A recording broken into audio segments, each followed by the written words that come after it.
Okie dokie. Y'all just missed out on my lovely rendition of Cotton Eye Joe, but we'll save that for another time. Anyway, yeah, it is the 9th of April. It is, I think, yes, it's technically the first week where I'm going to be covering second quarter music. But yes, and I'm still neck deep. I'm still looking at February. I'm still in March. But I am doing my best to keep up with the influx of April releases. Yes, it's technically the first week where I've got the volume on my laptop, so that's awkward. But yeah, with my own voice totally threw me off. Anyway, yeah, we got 12 releases this week. It is kind of a mix, pretty good representation of various genres, except for rap and hip hop. If you're here for rap and hip hop, you are out of luck this week. We have got, let's see, we've got 1, 2, 3, 4 EPs. We've got 2 of the mini albums, and then that's 6 albums. So it is actually kind of album heavy, all things considered. But yeah, I don't really have anything else super intelligent to say about all of this. So I'm just going to get us into the music. So let me go ahead and do that. Everything is unmuted. I've already checked my headphones, so we are good to go. So we'll transition, and you'll be able to, down in the small picture, see my bicycle and the reflection in the balcony glass door. I don't know if anybody cares, but yes. Anyway, music, right? That's what we're talking about. So first up, we have the EP here by Špaga, which is Strach is the name of the EP. Post-punk, we haven't had a ton of it recently, and there are a lot of fun modern takes on post-punk, especially here in the former USSR. But that kind of like gritty, original lo-fi sound still, honestly, in my opinion, feels the most fitting for the genre. And this group out of Veliki Luki, which is, I've never actually been to that town myself, but I've driven past it many a time, and it is one of those places that feels like it's kind of designed for post-punk. It kind of feels like this is the type of music that should be coming out of Veliki Luki. What's funny too is, as I was reading about this EP, I'm just going to go ahead and play the music. As I was reading about this EP, it turns out that this is an even cleaner sound than they used to have in the past, which is kind of wild to me. But it feels like an artifact from the 1980s in a good way, and we'll see a little bit more of that later. But yeah, the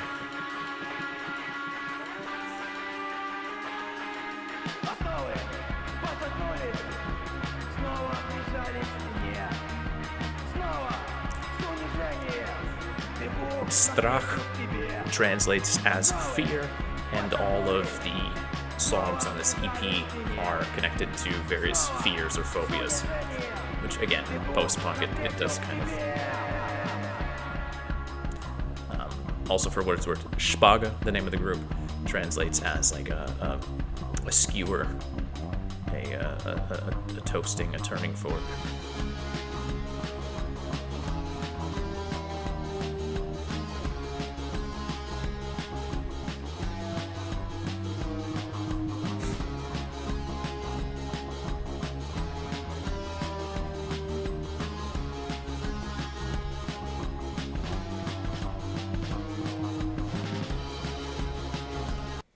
So yeah, it's got that kind of bouncy. I mean, it's post-punk. I don't really have to explain it. It's a well-established genre by 2026. So. But I do like that sort of classic sound.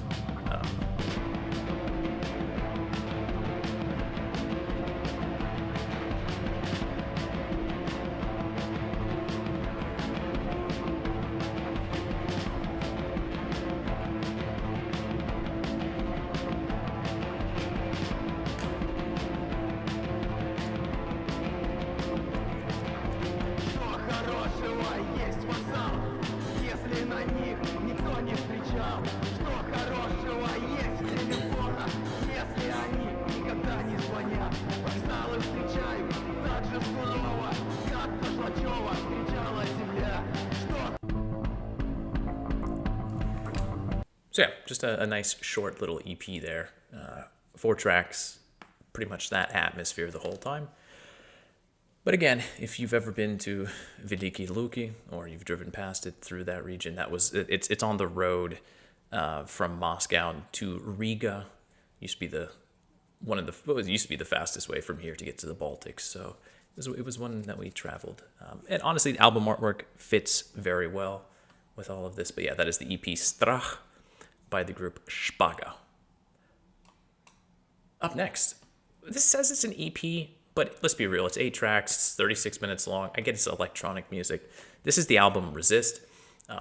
2 artists here, Dawn Razor and Confluence. Dawn Razor is actually kind of a big name in the Russian electronic, even like kind of club scene these days. I run into his name again and again on various compilations or remixes or things of that nature. It's that kind of like classic hard techno sound, a lot of heavy atmosphere, lots of energetic drums and rhythms. And honestly, the remixes, the Xanax remix and the Voyager remix are both just like really, really tight. But I'm going to just hit us up with the original track. Again, I know like this type of techno music, if you will, is not everybody's cup of tea, but I do, and it's not what I typically listen to either, but every once in a while I'll turn one of these releases on and it just sort of clicks. I don't know. I was, as odd as it might sound, I was making curry the other day, and I had this sort of, I was bouncing along to this. Maybe that helped. I don't know. I have no idea. But let's just.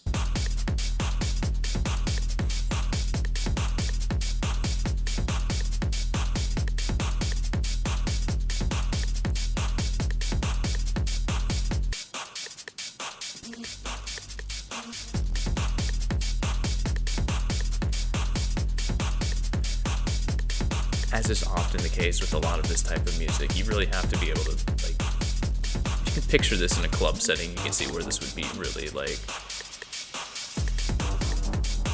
very solid. But even outside of that, there's a very brooding atmosphere around it, and I do like a good brooding atmosphere in my electronic music. I feel like that is probably quite obvious if you've been following along for a while. So yeah, but then I gotta highlight the remix too. So you can hear that kind of the bass reinterpreted a little bit. But yeah, we got vocal samples in there. It's a lot brighter. Kind of wonky too. I do like a good wonky track as well. So like kind of want to get your hands up in the air with it.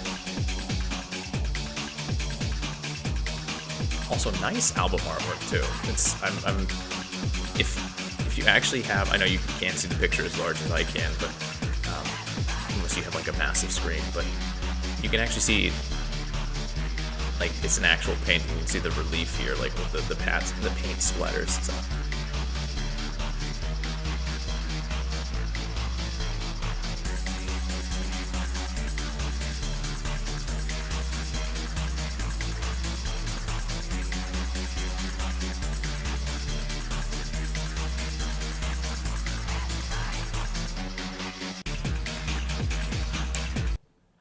Anyway, you get the idea. It's got a lot of groove, a lot of rhythm.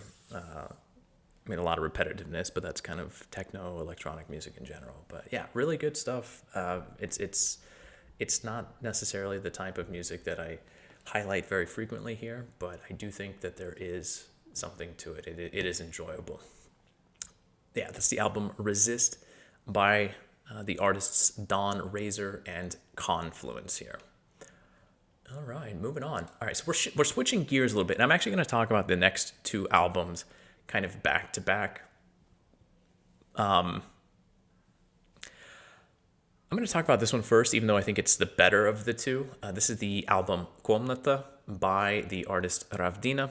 Now, RAVDINA, I should do a little backstory here, and that's there is a Russian group, Slot.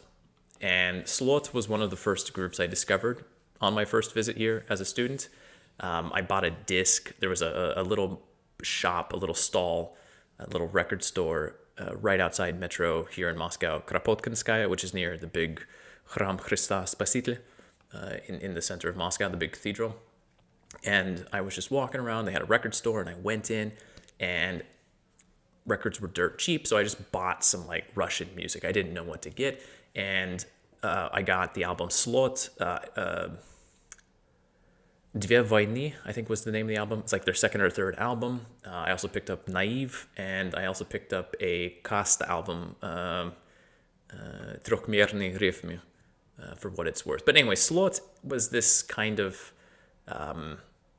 nu metal type of act, and it wasn't perfect, but I kind of spun it a decent amount because my iPod had died and I needed some music, so I was just kind of in anything and everything.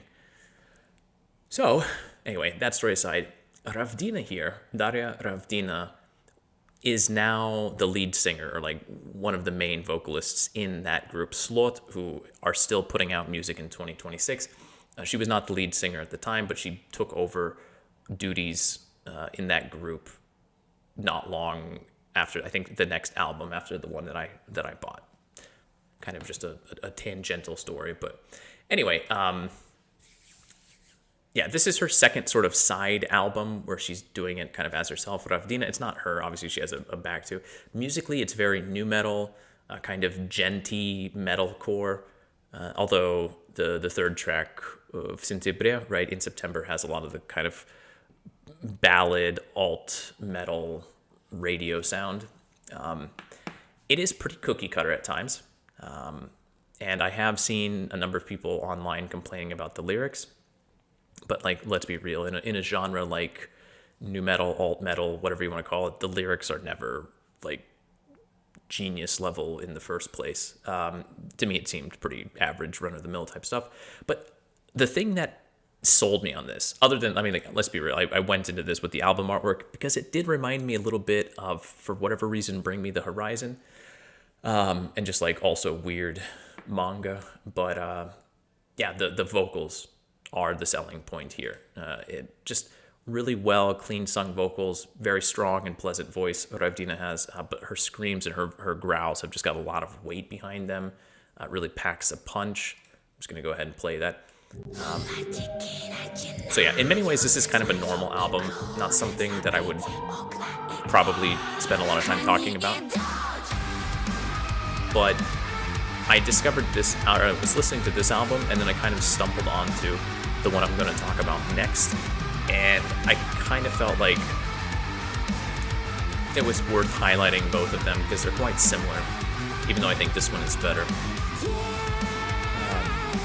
Overall, it's just a very well-performed, well-produced, and I'm not the target audience for this. I get that, right? And I think there is a specific target audience for that this and the next album.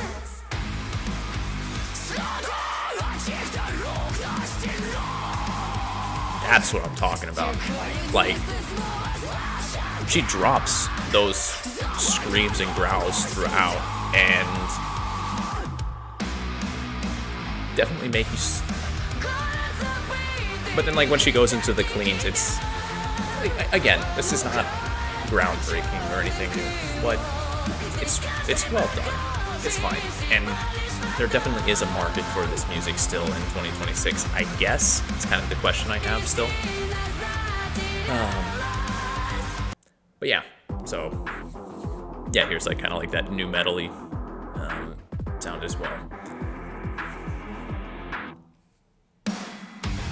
Is this something that's gonna stick in your memory? Are the like highlight songs you're just like, damn, that's a thing?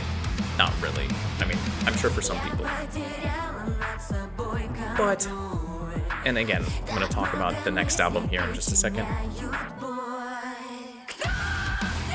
I think there's a reason, like, that this still kind of exists, so.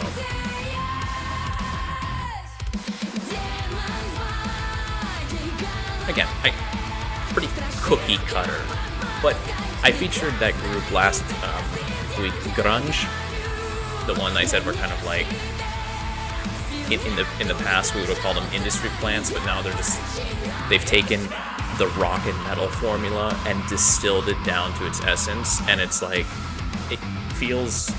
it's good, it's done well, kind of feels a little soulless, but it also is like pleasant to listen to, and that's kind of how this is. I don't want to hate on this in any sort of way, like, because I think this is actually coming from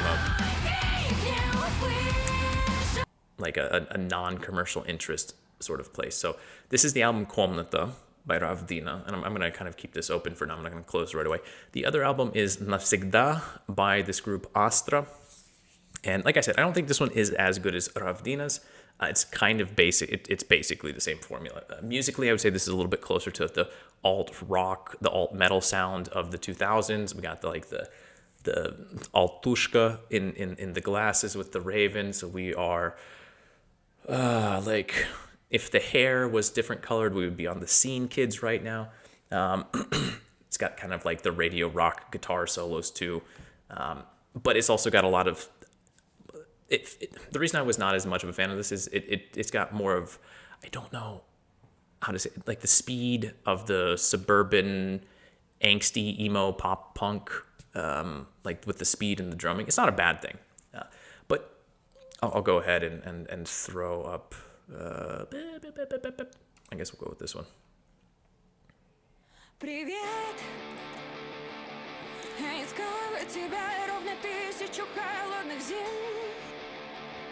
Like, the vocals here are much cleaner. I will throw it out there.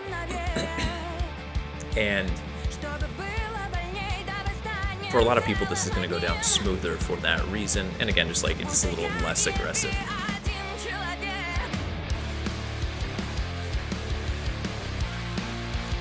But after listening to RAVDINA and then after listening to Astra here, I found myself asking the question, like, who is this music for? Is this music still popular in 2026? Are the kids still listening to this? And I honestly don't know. I'm sure some of them are.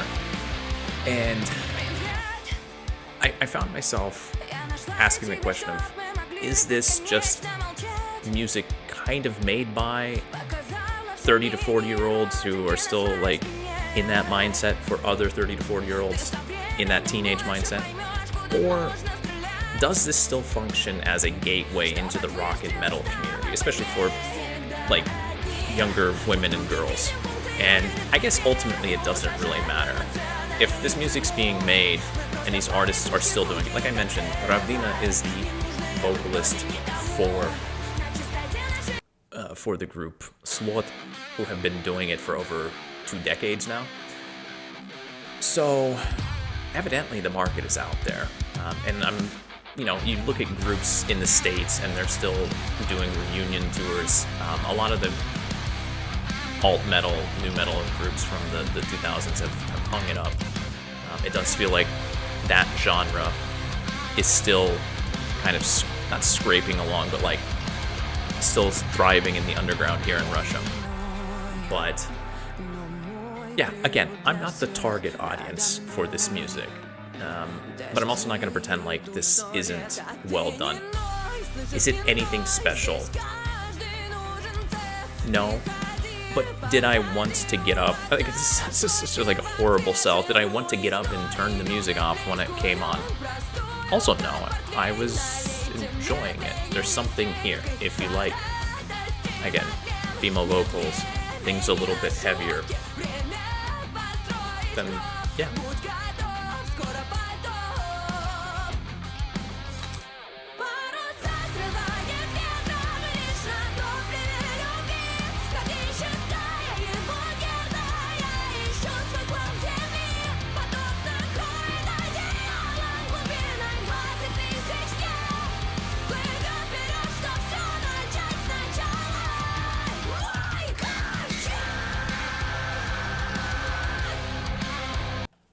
So yeah, even though, again, like I said, I'm not the target audience for this, I'm glad that this still exists, and it is good to see that I don't know, that it still is there's a market for it, and that I'm sure it's acting Shu has the question here, like my top five favorite bands, and I'll try to answer that. I don't know if I have a top five. I can name probably a few, but it's also kind of hard because bands that I used to listen to a lot of and that used to be really really big, I kind of have lost interest in, and then it's a difficult question. I could probably name two, but anyway, I guess what I'm getting at with this is the metal community and the rock community oftentimes, even though it is very warm and with obviously with the exception of some fringe kind of communities within the rock and metal communities, it is very welcoming and stuff like that, but it can be very intimidating for especially girls and young women and younger people. And so having groups like this still is kind of, I don't know, it's good. I know with TikTok and other, like there are other avenues to get to there. I know there's like shoegaze and grunge gauge and Deftones core and even I cannot remember, like groups like Turnstile or Paleface Swiss or some of the other one. There's another one I cannot think of for the life of me right now. That there are other avenues out there, but it's good to see that this continues to exist. So there's two albums here. This one right here, Навсегда by Astra, was a little, not quite for me. I did appreciate Комната by RAVDINA a little bit more. It did remind me of Slot, who I do also have like kind of, it's a group that has a little bit more of some personal weight for me. At least memories here. Also, let's be real. Album artwork, okay. Album artwork, pretty interesting. So, and I always, that always is a big thing there. So yeah, two albums, very similar, but yeah, I guess I'm glad they exist. And you know, if you were to turn them on, I would still enjoy the listening experience. So we'll leave it at that. Yeah, Shu, what I can tell you, I'm going to take a timeout here before we get on to the next thing to address Shu's question.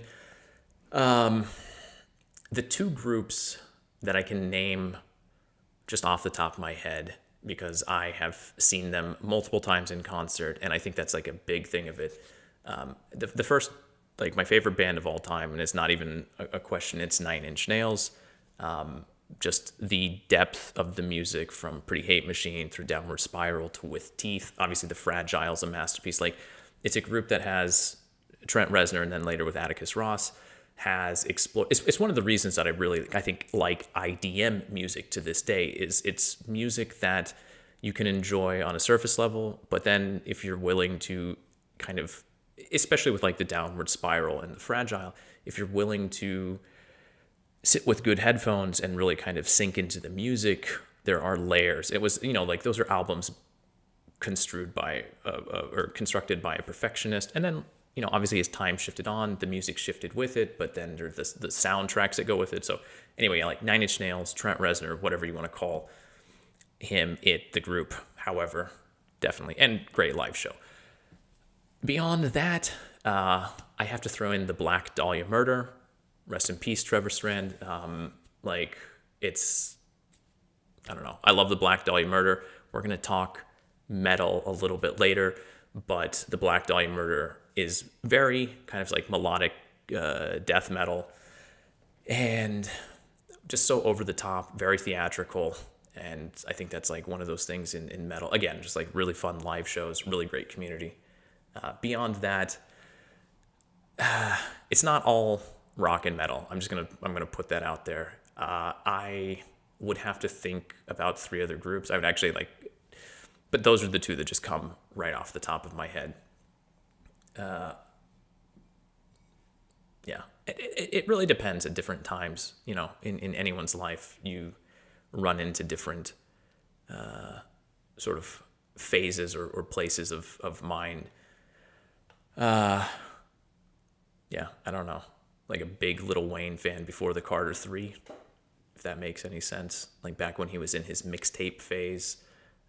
And when it comes to electronic music, like, let's be real, the Electroclash era like Justice. Daft Punk is good, but I never was like as big of a fan. Mastercraft, I would say, is probably from that era the group that I would shout out the hardest. But yeah, it's, I don't know.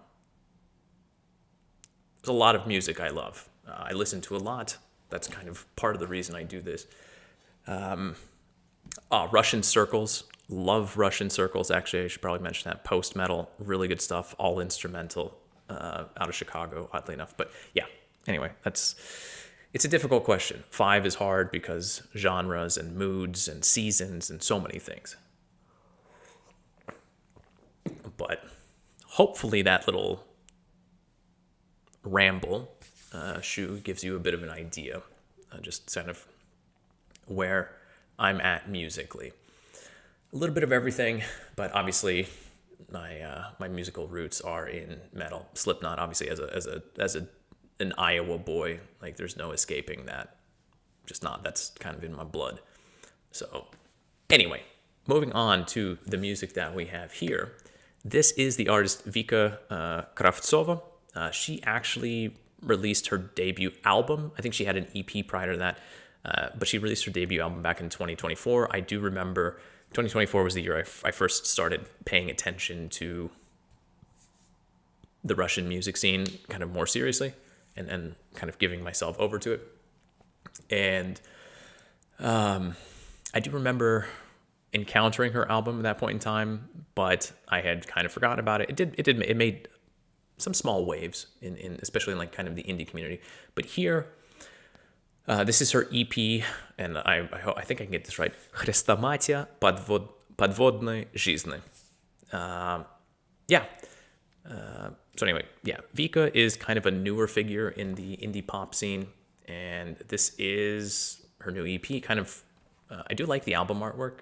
This kind of chessboard underwater, quite intriguing. Leans into some darker sounds, especially with guitar sounds. There are even tracks, especially the fourth one, that seem to move away from the pop formula entirely. The whole EP is about kind of somebody, it's a, obviously like the underwater that you see here on the album artwork is a metaphor for somebody kind of like being in a toxic relationship and that sense of struggling and being unable to move and you can work the metaphor out for yourself. But yeah, even though it's kind of a darker and maybe heavier topic at times, there are still lighter moments. There are bits that have kind of like an R&B adjacent pop dance beats, even some kind of electronic rhythms throughout the album. But just it's a very pleasant EP.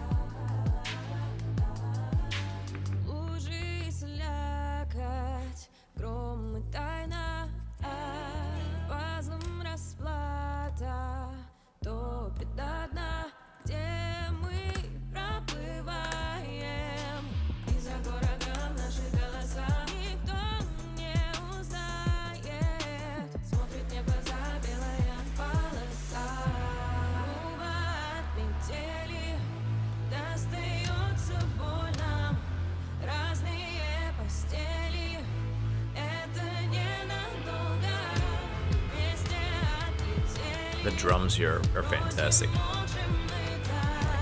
Obviously, the first track is kind of an opener, and it is good. The first track is actually really good. It does have some weight to it. You can hear the electric guitars kind of creeping in already on this second track. Kind of highlight the final track.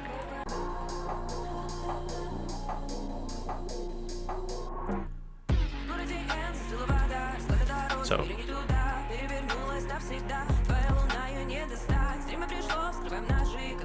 I don't know what this beat is. I think it's not. It kind of feels like a more modern pop beat, but at the same time, it feels a little bit like like a rap beat from about 15 years ago, if that makes sense. Maybe it does. Or maybe my eras are just getting all mixed up.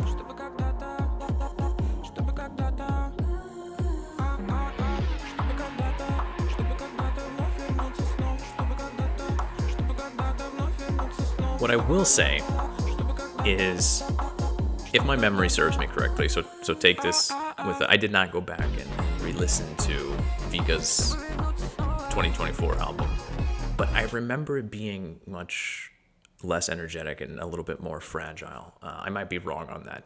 Like I said, I did not go back and re-listen to it. I'm just basing this statement on my own memory of having listened to it like a year and a half to 2 years ago.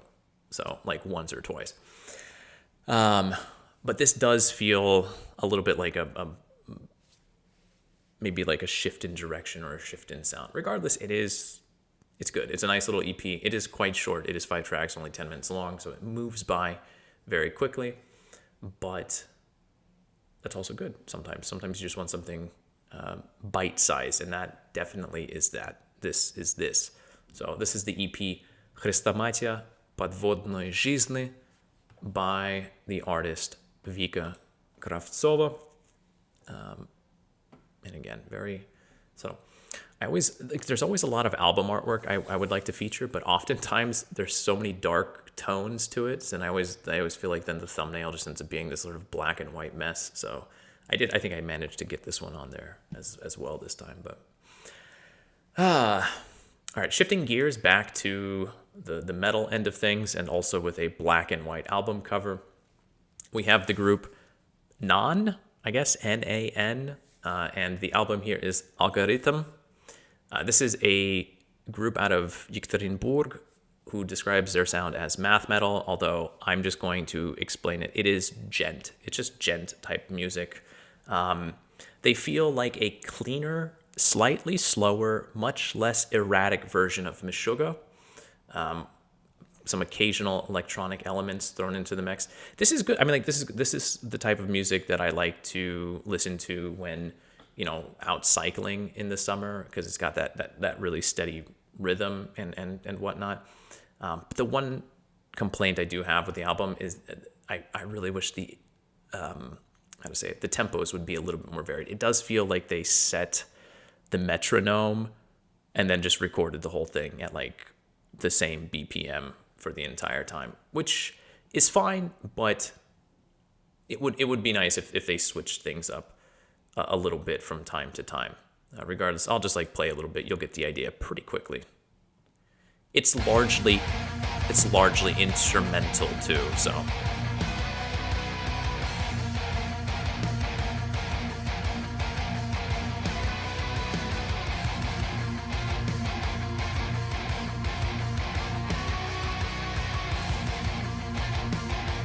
It's so wild that djent music and this sort of arrhythmic metal is kind of popular in the modern era. I never would have expected that in the long term, but because you encounter these types of riffs in metalcore and stuff now, so.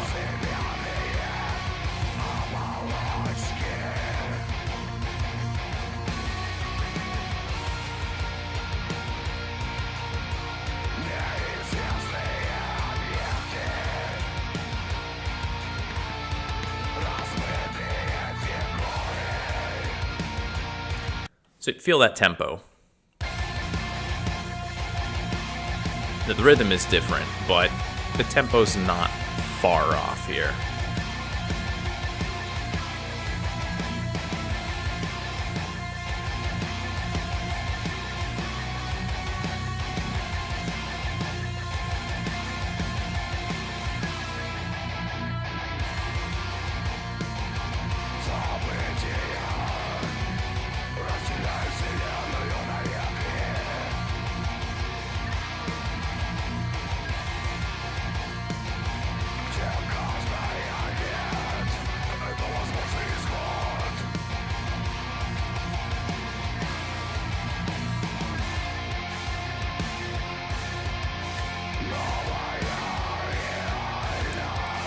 maybe I was hallucinating the fact that it's mostly instrumental, and I would just like the vocals just kind of melded in with everything else. That probably is what happened. But anyway, yeah, it's kind of repetitive. But again, I do enjoy this type of music. This is during COVID. It was around the time that AI music kind of first started picking up, and there was a guy during COVID, a guitarist who wrote a bunch of riffs and programmed a bunch of drum samples, and then just let a computer rearrange everything. And it was just, he just had a 4-hour mix of randomized gent music without vocals, and I used to cycle to that because it was just like it would just kind of kept going, and you could find a rhythm. And this obviously is done by humans. They have multiple albums. You can go to their concerts. You could train board. There are multiple. So it's not, I don't want to, like, I'm not an AI music proponent, or really much of an AI proponent in general. So I don't want to, I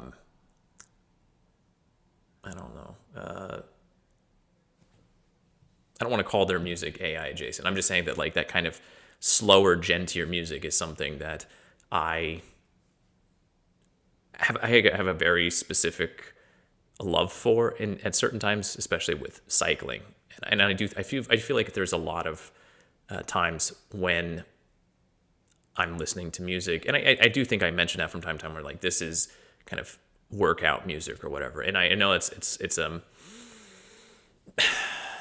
not necessarily what artists want to hear, but at the same time, I do think that we just have to recognize the fact that like there are certain genres and types of music that kind of people are going to be inclined to listen to when doing physical activity for various reasons. And I do think that this fits that. So this is the album Algorithm by the group Non.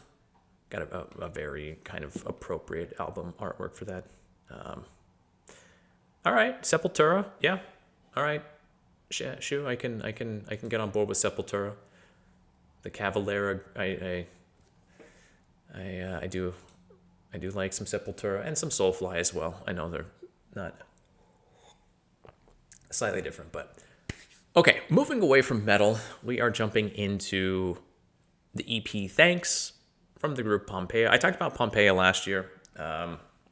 Last year they had an EP of what I called soft pop rock, and that is exactly the same formula here. Last time the sound was a bit funkier and more dance oriented. Here, when I was listening to this, I kept thinking of like Genesis and Peter Gabriel and the Police. So I don't know. Pompeya, like a really, I don't know, just like fun, lighthearted, English language Russian pop group who, I don't know if they've always done the 80s sound, but it feels like that's kind of their thing now. And I guess it's okay. It's nice to get these little, like it's even got the pan flute. It's got the pan flute, right? Which like listening to this music always is just like, who does this remind me of, like from the 80s? And then I start digging through 80s music and I can never find it. So I don't know if it's just one of those things where it's like I have this conception of 80s music, right? Like in my head. But I swear to God, I've heard like these, I don't know, it's just like, it's hard to pin. And maybe it's not, maybe it's just like this generic 80s sound idea I have in my head, and this plays directly into that. But either way, it's kind of,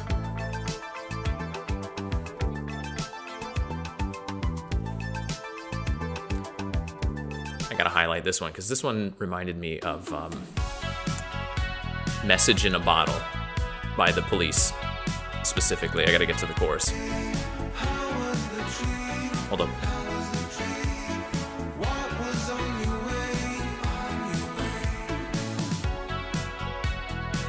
Did I miss the chorus?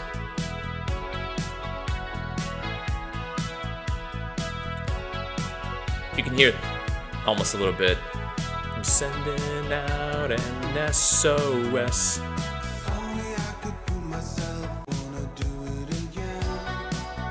Wait for it, wait for it.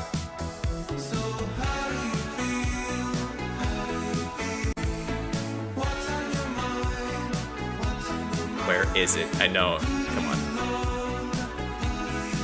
The Bangles. Oh yeah, okay. It's one of those 80 groups I don't ever think about very often. Where Message in a Bottle.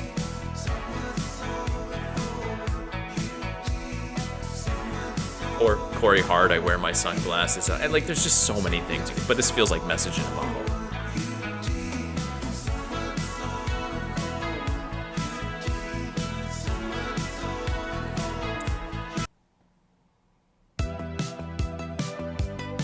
Anyway,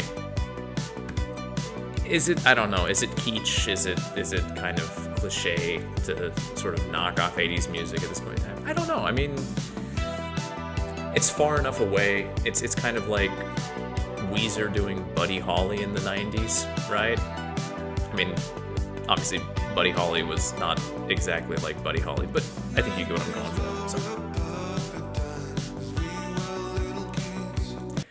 Anyway. Very nice, very fun, very, I don't know, 80s pop EP. That is Thanks from the group Pompeya. Yeah, just a solid one.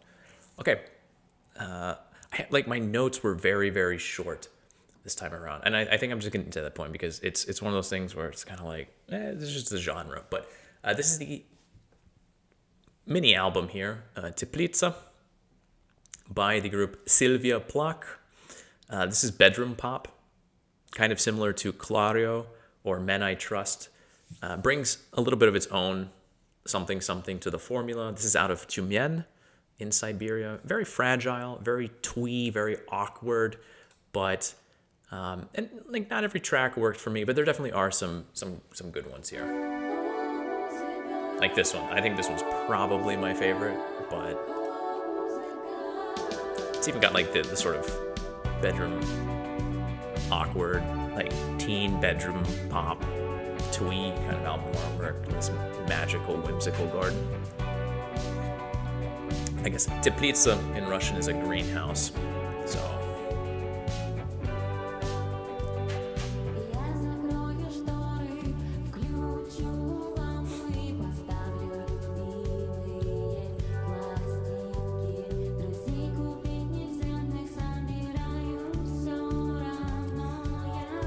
Lyrically, it focuses on, again, this sort of teen or young adult awkwardness or just being uncomfortable in social situations. But then also this song is about music. There's a song about Japan. There's also a song about being a teen witch, so...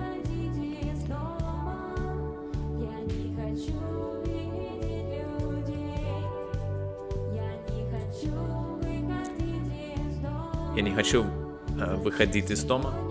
I don't want to leave the home. I don't remember. I guess basically I want to stay inside. I don't want to leave the house.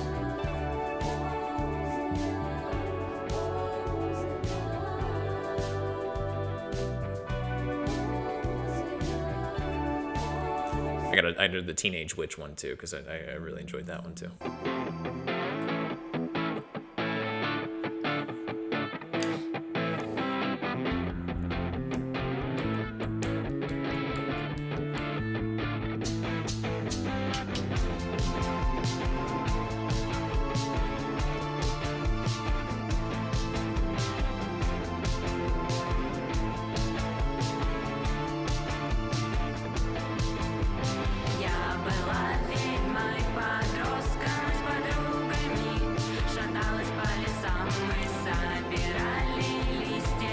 Was a teenage witch. My friend and I rambled around the forest, like just talking about gathering things up, gathering crystals. It's just like it's fun.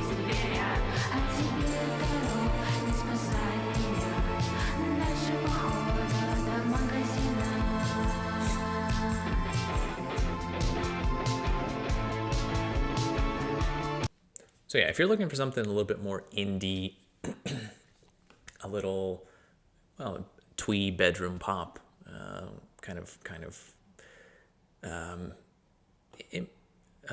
Shoo, I have never played in a rock band. No, I'm not inclined in that way. But something just kind of twee. This'll do it. It's cute in its own way, and I don't like to describe music as cute because it doesn't necessarily make sense, and it does, I think, a bit of a disservice to the musicians to do it. But I do think that that's also part of the idea. Like, you don't name songs Peaches, Confetti, Japan, I Was a Teenage Witch, unless you kind of are going for that sort of cutesy type of thing. But it works, it pulls off. So this is the mini album Teplitsa by the group Sylvia Plak. So, and yeah, Shoo, to answer your, I was in the school orchestra, so I know how to read music. I played, but the whole guitar, drums, and stuff like that. I have a lot of friends and people I know back in the States who are musicians or were musicians in various types of musical projects. So that is also one of those things, whether it be technical death metal or ska or indie singer-songwriter. I know people who have been involved in all of those different types of genres. I think there are a few more in there too if I were to think about it a little bit longer, but yes. Okay, we're coming into the home stretch here, the final four. And yeah, this one here, it's an EP, kind of in the back end of the program, if you will, but it's Hello World by the artist Rootone. Obviously, it's there.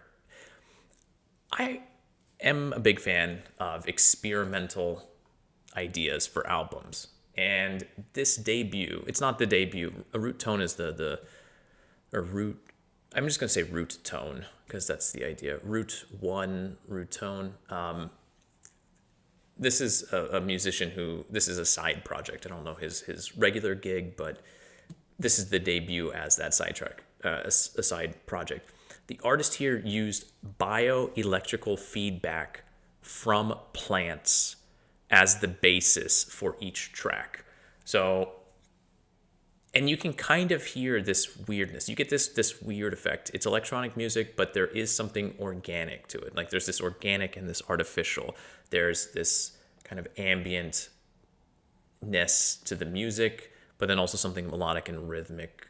There's a lot of, you'll have moments where there's lots of drum and bass type of energy, and then other things that are just like really super gentle, like the wind through the leaves of a tree or blades of grass. It's a really cool idea, and it's even more interesting to see how it was pulled off. And it was pulled off very well, in my opinion. So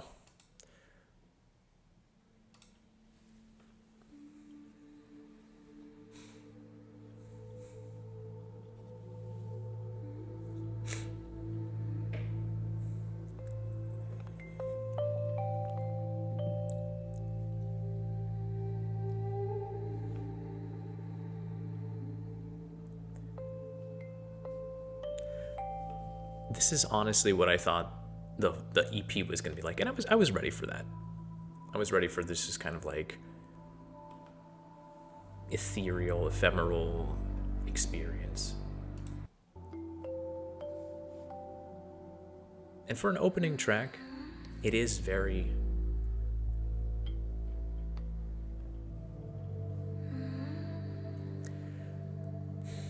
I don't know. Even though it's so sparse, kind of still keeps stringing you along. Like you keep anticipating something, and it does eventually.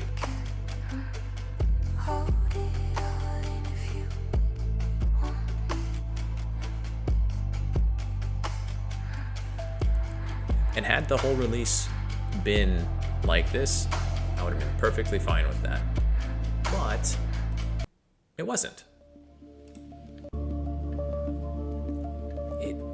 it picks up, because again, I'm assuming, I don't know, it would actually, and maybe there is some information out there. It would be kind of cool if there was additional information about like the plants involved. I know that sounds dumb, but it'd be kind of cool if like there were different signals from different plants, and then I don't know, there was like a little bit more information about this whole idea. It's a cool concept. I like concepts. I like the idea of people taking things that aren't necessarily music, or things that you wouldn't expect to be musical, and then turning it into music, especially if it's done well and the end result is something like this. Like, I have to assume that, like, that's like the biofeedback, but I don't know. Maybe that's kind of the fun. It's like trying to figure out, like, okay,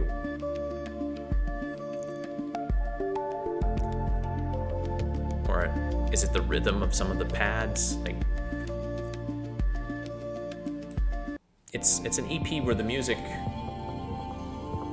is good by itself, but then,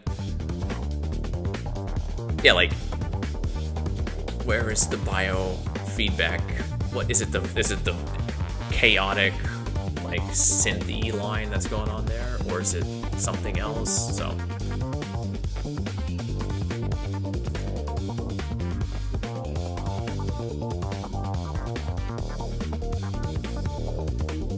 it's just fun to listen to and trying to figure out, like, which part of this song was made by a plant. It's not something that I don't think, ever think about when listening to music, but you get to on this EP. So maybe see some weird pianos. Anyway, very interesting concept, but then musically as well too, it does kind of go through a lot of different genres as well. The third track there, Forest, kind of has a lot of drum and bass energy, even though there was a little bit out on Hello World there as well as the end. So that is the EP Hello World by the artist Rootone, Rootone, not really sure. Not really sure how to pronounce that one. So moving on, we are getting into the final three here. So let's get it up. All right. Bit of a, I didn't label this one correctly. All right, yeah, this is, I guess, yeah, you would call it an EP. I don't have it as an EP there, but down tempo. Down tempo is the name of that type of music that I think we're all familiar with. We've all heard it. It's something, it's a kind of light, kind of ambient. There's often some dance energy to it. Usually there are vocal samples. It's an electronic genre. Like I said, we've all heard, we're all familiar with it in one form or another, but probably most of us didn't realize it was a subgenre, even though it's been around for forever, right? This is down tempo. It's actually kind of interesting because I don't think I've maybe mentioned or talked about down tempo before, but yeah, how to say? Not that I can recall. So anyway, this is down tempo. There are some ethnic and jazz ideas, kind of musical motifs that you can find on some of the tracks, like, for example, Samurai Soul or Ritual. You'll hear that. But I don't know. It's just these kind of different ideas and sort of things scattered around makes it down tempo is how to say, as Shu would say, maybe white noise, but like, I think that's also kind of the point of it. It's not supposed to necessarily be in your face. And having those additional jazzy or ethnic ideas in some of these tracks do a pretty good job of I don't know, adding a little something to a genre, which oftentimes is pretty formulaic. And all genres are formulaic. That's like the whole concept of genre. So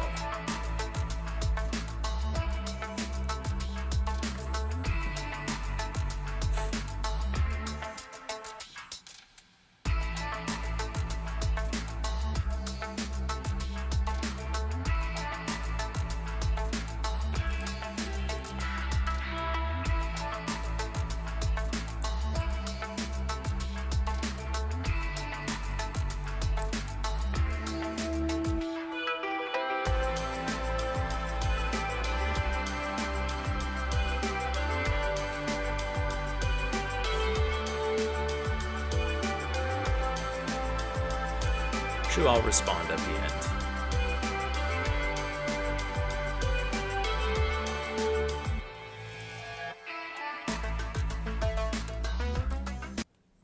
So again, right?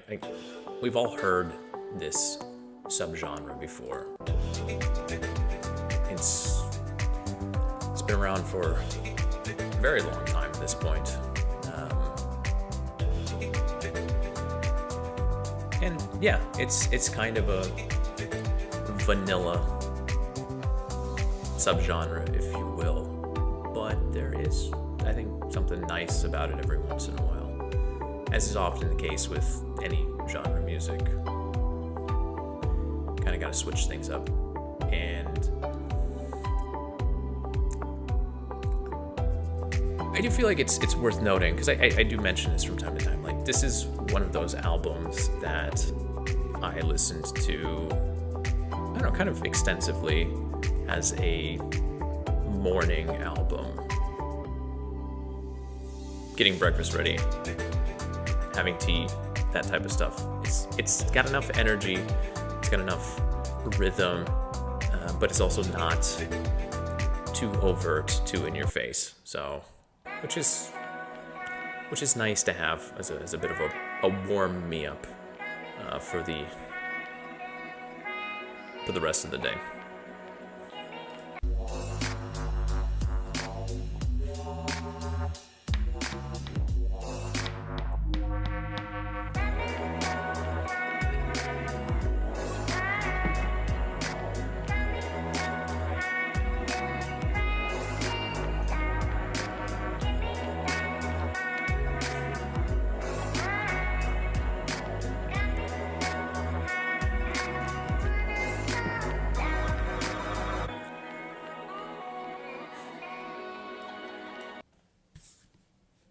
Down tempo, you get it. So that is the EP Dancing Alone.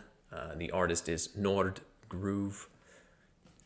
He's been doing this for a while too. He's got a fairly extensive little discography to his name. So yeah, I forgot. I did really enjoy the album artwork. It kind of, I don't know, it worked. It worked with the overall sound. Even though it's not necessarily very retro, there was something to it. Okay, moving on. Final two here. We have the album Ice Cream by the group Roundaround. I don't know what's going on with this album artwork. I'm going to be completely honest. It did intrigue me at first, but also it's kind of chaotic. So yeah, this is instrumental prog punk. That's how the group describes it. Out of Moscow. Though I would say that it's mostly punk kind of in attitude. Musically, it's closer to just whatever rock genre they happen to be feeling at the time. I was reminded of Prong and Clutch from time to time, but even those groups aren't the best comparison because those are just various like short little sections in various songs that jumped out clearly at me. The prog element in all of this is key here. It doesn't let the instrumental rock sound get too dry and generic. Like a lot of times it just kind of feels like riffs and riffs and riffs, and then suddenly there's this like really airy, floaty section, and you got a guitar solo going on, and the bass and the drums have pulled way back to kind of a dink around at the edges. It's fun instrumental rock, quite dynamic, quite thoughtful. Not what I was expecting from the album artwork. I'll kind of put it at that.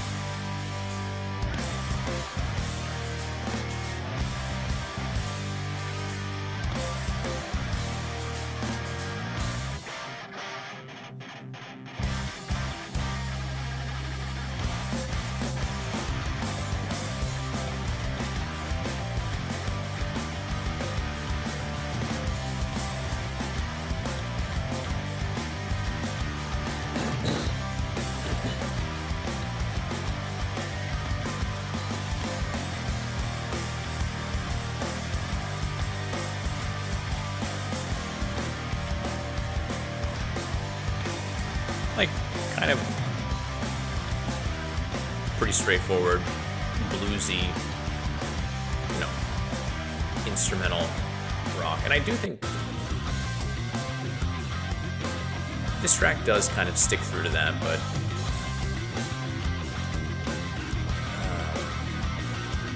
I honestly, it's kind of hard to make notes on instrumental rock music with prog proclivities. So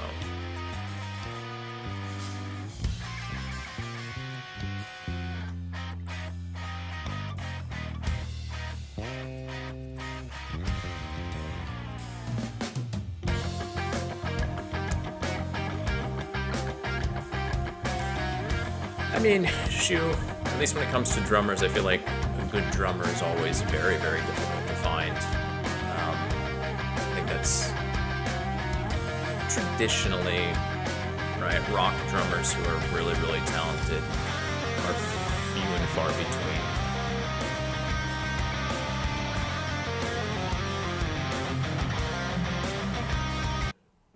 I'm gonna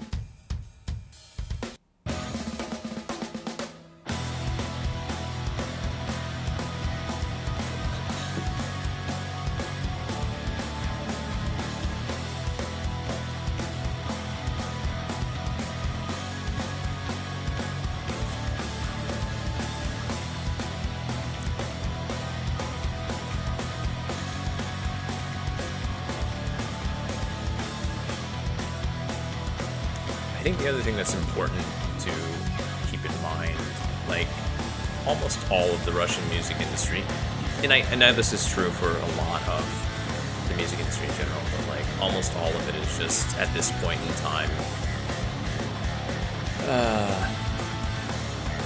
people doing it. Like there's no way, like an even smaller percentage of a percentage of people who are actually going to be able to make any sort of money on it. Like, I know that is by and large how it is with musicians, but since 2022 and various geopolitical situations, the likelihood of them ever doing anything or moving forward. Anyway, so yeah, a lot of times, yeah, the musicianship is not the top of the top, but I don't know. It's how it is in a lot of places too, so.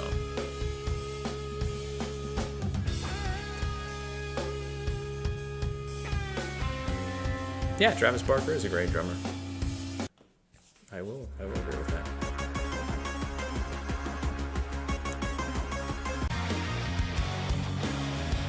So, it's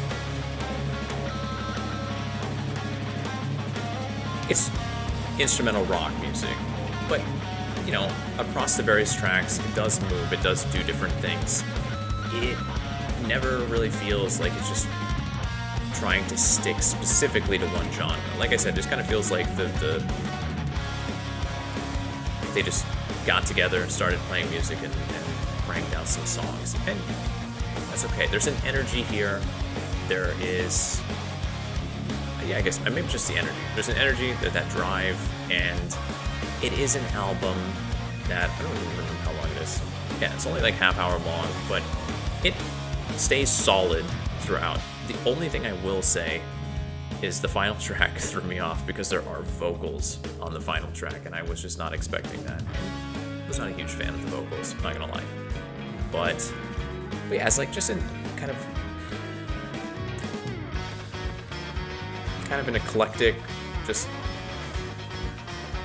prog jam instrumental experience. It was nice. It was fine. There are definitely some fun moments on here. So you get the idea. It's an instrumental rock album with prog leanings. So that is the album I Scream by the group Roundaround. Kind of an odd one. And again, I had no idea what to make of this. The album artwork is just, I really would have to recommend that in the future they don't do this. It's just not. It definitely is eye catching, but not necessarily in the best way. It's obviously not AI art, but this. So I guess it's good, Shu, that you asked about metal groups, because I mentioned the Black Dahlia Murder, and this is not quite that, but we are ending with metal. That's just how it is. This is probably the best thing I listened to this last week, and there is something inherently comical about most metal music, especially the true black metal ones, the ones who take themselves super seriously. That stuff is funniest of all.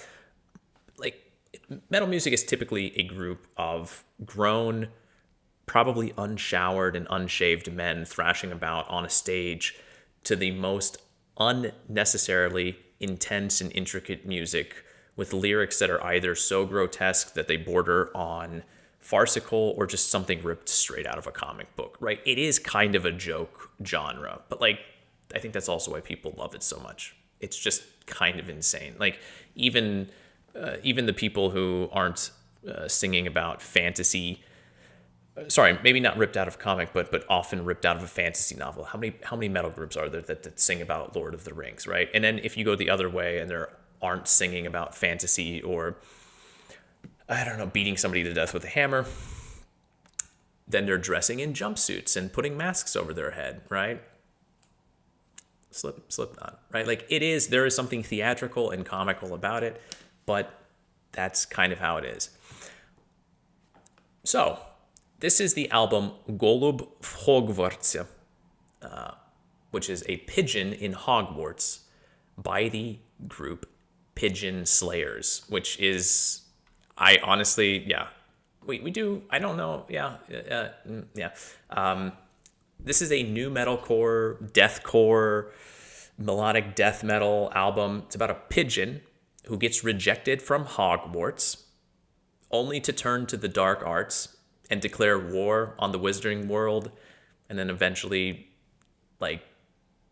turns to Satan or calls forth these Lovecraftian elder gods, destroys the world. I don't know. It just gets more and more insane as it goes along.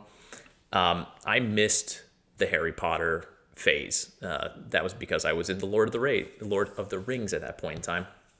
But I do know enough about the story through cultural diffusion to know the basic ideas. And it is fun to see the general ideas reinterpreted to this idea of Harry Potter as a pigeon who is rejected and then decides he's going to become the Dark Lord. There's even a track dedicated to the Snape recasting. So I do think it's fairly safe to say that the musicians here are pretty big Harry Potter nerds in their own way. The music absolutely slams. I think that's most important to note here. Probably more than anything I've listened to so far this year. It reminds me a lot of Job for a Cowboy, Archspire. There are moments of the Russian group Grizzly Knows No Remorse. And there are moments that reminded me of the Black Dahlia Murder as well. Just a lot of different influences that you can hear. I honestly don't even know where to start. I'm just going to start with the first one because it's hilarious how it starts out. So this is heavy, so just I guess prepare for that. But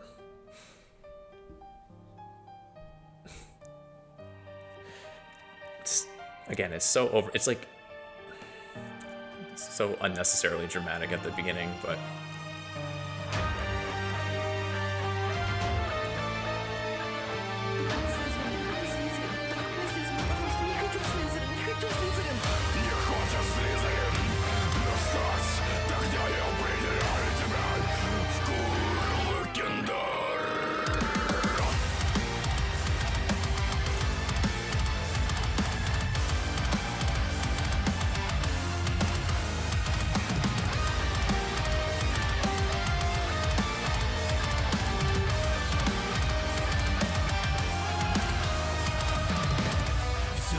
Жизнь, ты хотел стать волшебником, но даже в Скайриме все, что ты смог наколдовать, это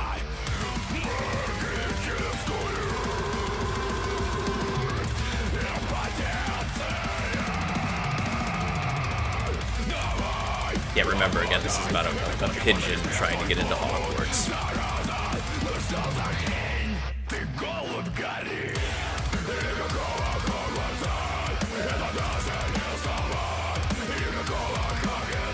This is why I always enjoy metal, when they just lean into the absurdity.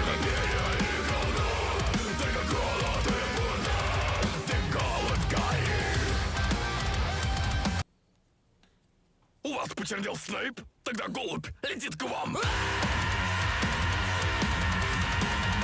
This reminded me a little bit of Grizzly Knows No Remorse, or I don't know, I'm sure there are. You can maybe even see like Lamb of God, that sort of new wave of American metal.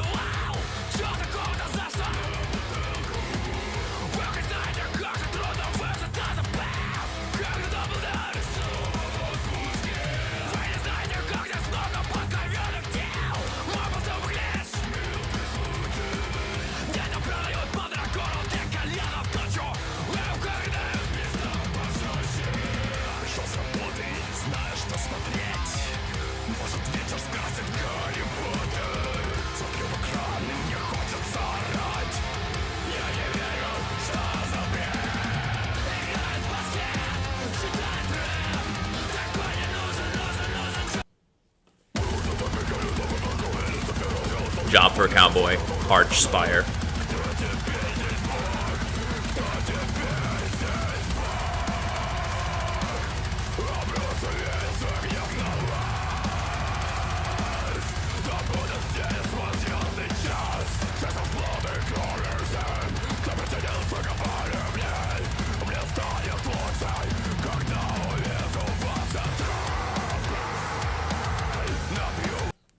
So it's heavy. I get it. If you're not a metal person, then it is just going to sound like that. But there is, Napalm Death is a good one too. I didn't even think about Napalm Death. But I think that's a good point. Shoot, thanks for pointing that. There are like so many different metal influences here.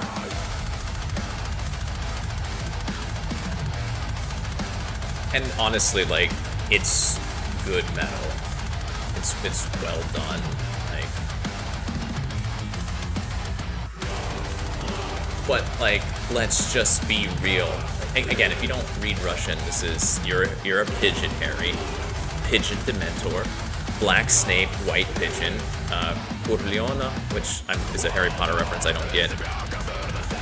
But like, pigeons attack Hogwarts, Rage of the Pigeons, Revenge of Pigeon Harry.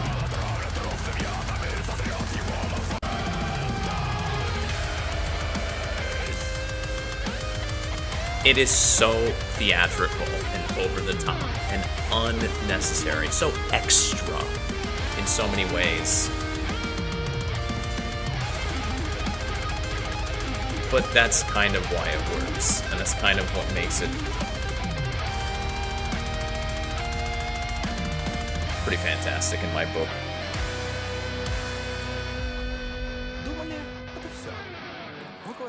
Anyway, you get the idea. A lot of metal ideas going on there, and if you're not into metal, then it's not going to mean anything. But if you like metal, it's a good album, especially if you like your metal kind of silly and just kind of dumb and ridiculous, but also very serious at the same time. Like, that's the fun dichotomy that metal is, especially extreme metal, is very often engaged in. So this is the album ГОЛУБЬ ХОГВАРТСЕ by the group Pigeon Slayers. And you probably never thought, what would Harry Potter have been like if he was a pigeon? But thankfully, Pigeon Slayers did. And it turns out it's probably good for the wizarding world and the world in general. So, all right. We're back to this one. I do want to address here, like kind of at the end, I'm going to get my laptop closed down because now I can just look at the main screen and everything is all good and well. Shu asked if I'd ever played in a band because I pay so much attention to music, which is strange because the music I focus on, excuse him or her, is just like white noise. There's nothing to it. I think what I would have to say is that, first of all, there's a lot of music I don't even bother talking about here. I've mentioned this in the past, but if I'm featuring like 10 to 12 albums a week, then I've probably listened to at least double that. I was talking to a friend not long ago, and he was asking how I can get through so much of it. And it's just like at this point in time, I listen to the first, like, if it's an album, the first like 3 tracks, and if nothing catches, that's it. A lot of it is pretty, not even white noise, like with Astra or the Komната album. A lot of it is kind of cookie cutter, and I don't think there's anything inherently wrong with that. Like, I've listened to so much music over my life at this point in time that it is already, even before I started doing these music streams and kind of listening to even more music, it was already kind of difficult for me to be like impressed or blown away by something. But that doesn't mean that I can't recognize that certain music is like still, yeah, a lot of the times the stuff that I'm featuring is not the best of the best, and I kind of recognize that, right? Like, there are reasons that I start with a certain album and I decide to end with a certain album. In my opinion, the music gets better. And sure, there are certain things too. Like I mentioned with the Algorithm album by Nan, I featured that kind of in the middle because I recognize it's maybe not the most interesting album, but I do think that there's something there for it. I do think like that is an album that I will probably throw some of those tracks into my cycling playlist, and that I am going to be listening to that. Maybe not the entire album because it could get kind of repetitive, but I do think there's something to it. Nordgroove, it's down tempo. Like, down tempo as a genre is pretty formulaic and kind of played out, you might argue. But at the same time, I was listening to it in the mornings, getting ready for the day, making breakfast, having tea or coffee, whatever it happens to be. And it fit the mood very well. In the same way that when I feature kind of more ambient works or things of that nature, I'm often listening to those things in the evening, and like, I don't expect, even for myself, every single album to be one of those things that is game changing or mind blowing. But I do think that it is nice, and part of the reason I'm doing this too, and that is everyone's got different tastes, and there's even a lot of stuff that I listen to. I'm just like, I'm not listening to dungeon synth. Like, that's just not happening. I've tried. I just don't get it. I don't care. If you're a dungeon synth fan, congratulations. I mean, like, I guess it's cool that your genre exists. Ultimately, I'm just kind of I'm trying to highlight some stuff, trying to put some artists out there. It's also one of those things too where talking about some of these albums, even if they aren't super great now, I know, just because of from what I've seen over the last few years, I know that these artists are going to pop up again. And it is interesting now for me to track what is happening on the music scene. Last week, I talked about Dai Tank, and I talked about how I got into Dai Tank when last year they released their 12th album. I have no idea about their history. I'm sure that they have much better albums, and I've seen the discussions and stuff online.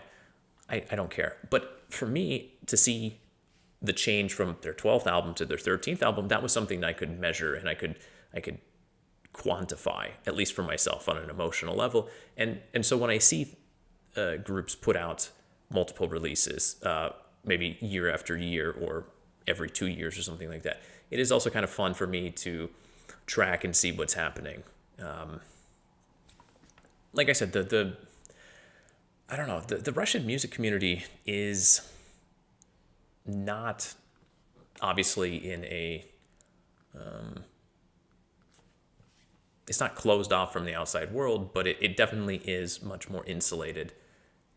So I don't know, I'm just kind of sharing stuff. It's also, I don't know, as much as I love going back and listening to old music and old groups and things like that, which I still do, I kind of just like listening to new stuff. And yeah, ultimately a lot of it is kind of what some people might consider white noise, and for some people is white noise. Again, I oftentimes prefer the term cookie cutter, but I don't know, like Pompeya. Was there anything inherently special with Pompeya? No. Is it fun? Yeah, I don't know. The Страх EP by Шпага, it's post-punk, right? We've heard 300 million post-punk albums in the Russian music scene in like the last 3 years, right? Let's be real. It's out of control. But sometimes you come across something, and is it something that you're going to, I don't know, listen to everything or like every day for the rest of your life? No, but somebody might. And I can see the thing. It's also just kind of fun to shout out groups who maybe are not really going to get any sort of attention paid to them anywhere else. Not that I expect this to be the motivational boost that they need, but sometimes, it's always nice to see somebody recognizing what you're done, and who knows, maybe one little, it's that optimism, right? You put a little bit out there, and who knows, right? You kind of motivate people to keep trying, and maybe eventually somebody will churn out the next masterpiece in whatever genre they happen to work in. So I don't know.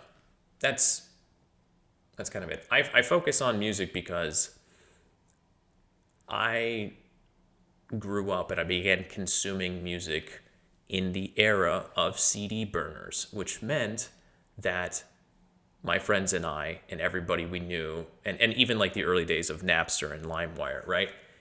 You just hoarded as much music as possible. When I went to university, we had a local network where people's computers were all connected, and I ripped, and we all did, we ripped as much music off each other's computers as possible. Even bands that I had no idea who they were. And you just took it because, right, like as a kid, when I was younger, you actually had to buy the CDs, right? I feel like most of the people watching this remember that. And so when it reached the point where all of a sudden music was just everywhere, it felt like a person who has lived in poverty now being put before a feast. And even though that feast is not disappearing, they're still gorging themselves, right? Even though they know that they could slow down and that it'll still be there. And that was how that was with music. And so that kind of is like, it just never stopped, right? I still consume way more music than is necessary. And I don't know, it's not going to stop. And I don't know. I'm sure a lot of the music that I highlight here, the people who do watch the streams, that a lot of it just kind of is, it passes right on by. But I don't know what people's listening tastes are. So maybe people are picking up the odd album from time to time. That's just, I had somebody last week say that they tune in to the stream or they watch it later on, and to them it's a little bit like the radio show at the end of the evening after 11 o'clock when it's the variety hour and it's just the odd things that are getting highlighted. And I think that's fair. That's kind of what I'm doing. I'm just playing the oddball tracks here and there. And a lot of them are, you might describe it as mid, but another man's trash, or one man's trash is another man's treasure, right? So, but like the actual trash, I'm just not highlighting here too. So keep that in mind as well. Anyway, I'm going to wrap it up. I went off down that road a little bit further than I intended. So I will be back on Sunday to do the news. Even though I made that video, I had the video out on Monday about doing the Metro Roulette and Krasnoselskaya. It snowed today. It's been sleeting. We've gone back to that early spring type of weather when it's cold and wet, and winter is not ready to release us from its vice grip just yet. So I've put that off for a little bit. I'll probably go ahead and edit up some old video, but yeah.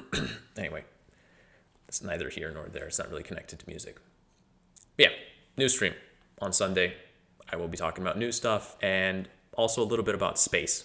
There's been more and more space in the news.